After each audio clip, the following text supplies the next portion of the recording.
So gaya nga na nabasa nyo sa title, ngayon naman, magre-repair tayo ng LCD ng Vivo Y11.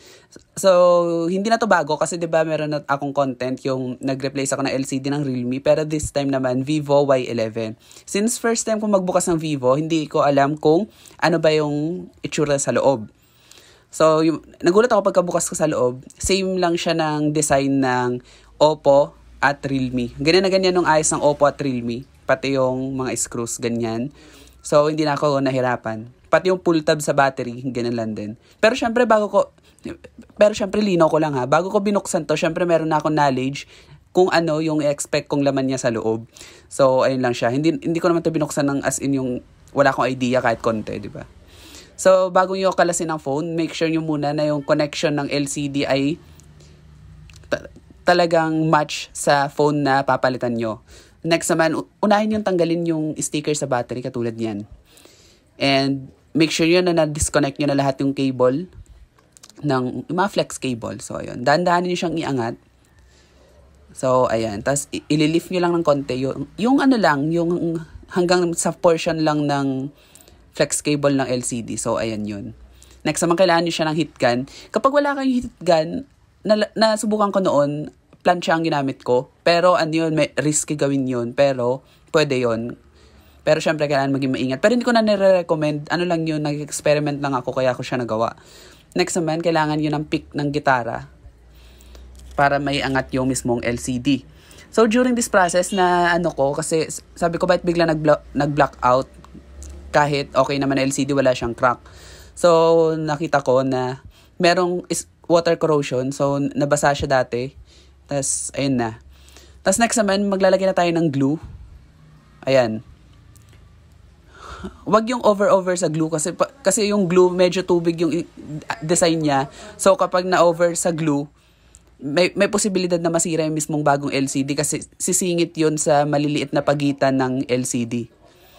So, ayun lang siya. So, wag yung muna agad didikit yung LCD kasi kapag dinikit nyo agad yung LCD, pwede maging watery, maging ganon. So, kayo pala bahala. Tapos next naman, i-connect nyo muna yung cable tulad ng ginawa ko bago nyo siya i-align. So, ayun. Mas madali kasi yung proseso yun. Pero, syempre, kayo pa rin bahala kung alin ang mas madali. So, ayun. Next naman, ibabalik nyo na yung plastic. Again po, take note na dapat maibalik nyo sa dating ayos yung bago nyo binuksan. Tulad yan. Binalik ko siya sa dating ayos kasi kapag halimbawang sa iba na pinagawa yan at may nakitang kakaibang ayos o hindi masyadong maayos, ang magiging bad feedback sa last na gumawa. So, ayun lang siya. So, ang ginawa ko, dinikitan ko na lang siya ng tape para maging secure yung pull tabs. So, yan. So, talagang inayos ko muna para in case na ipagawa sa, halimbawa sa ibang gumagawa, walang makita na fail o yung parang kakaibang ayos sa loob ng cellphone. Kasi nasubukan ko na dati, gumawa ko ng cellphone. Pagkabukas ko sang LCD, meron pang red film, yung hindi tinanggal niya sa replacement, tapos yung mga tornilyo ko lang na. So yun na napansin ko sa last na phone na ginawa ko noon. Noon pa, experience ko yun, first experience ko iPhone 6. Kulang yung screw, tapos nagkulang pa yung pinaka-panel.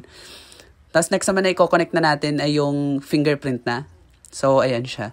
Ganyan ang design ng Y11 yung fingerprint. So madali lang naman siya. Next naman ay ang gawin, yun, isara na yung mismong cover and make sure lang na maibalik nyo sa dati yung SIM tray. Yan, kung may laman na SIM card, may laman na memory card, make sure lang na maibalik siya sa dati. So, ayun lang siya.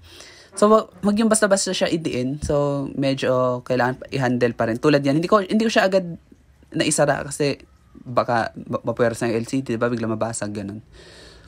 So, ayun. Tapos yung huli naman, success. And binalik ko na yung laman nung SIM slot. And ayan na, na-recognize na yung LCD and low-bat siya. Tapos next naman na gawin, i-charge ko muna to. Ikakat ko muna yung video. So, ayun siya. I-make sure na lahat nung bawat sides ay equally, meaning walang gap. So, ayun. After ng 10 minutes, ayan na, i-charge niya yung phone. So ayan na, nag-success naman ng LCD. Hintay lang natin mag-boot up tapos testing natin kung gumagana yung touchscreen. Kasi para ma-testing, mamaya pa rin hindi nagta-touch, di ba? Na-experience ko na yun noon Working yung LCD pero hindi nagta-touch. Na-experience ko sa dati pero buti na lang sa cellphone ko siya. So, ayun. Yan, gumagana naman siya na maayos. Nagahang lang kasi. Pero maayos yan. Gumana na maayos. Ang ganda din ng kulay. Na, believe din ako sa quality ng LCD. Talagang, ano siya, legit na legit. Tapos next naman, yung ibang gumagawa kasi, meron na silang pinang-iipit sa mismong LCD, pero ako wala akong ganun. And ang gagamitin natin, rubber band. So, ayun lang siya. Ang paglalagay ng rubber band, corner by corner lang.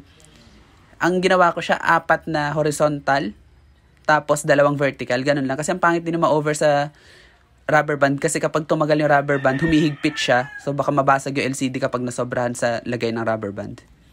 So, ayun lang. Thanks for watching.